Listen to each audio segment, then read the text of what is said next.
Welcome to Blizzard Fire. We hope this video helps fire up your solution.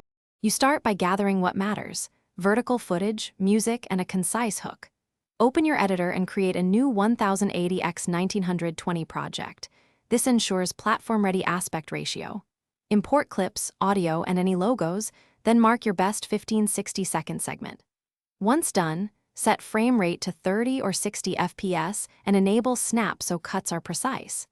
Make sure to name your sequence clearly. That saves time when exporting multiple takes.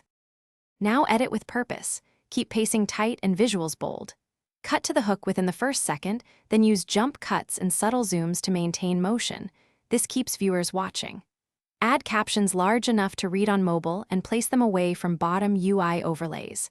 Once your rough cut flows, align music to key moments and lower background clips using ducking so dialogue or voiceover stays clear. Finally, add a 0.5 1-second fade on cuts to smooth transitions. Finish by exporting optimized settings, H.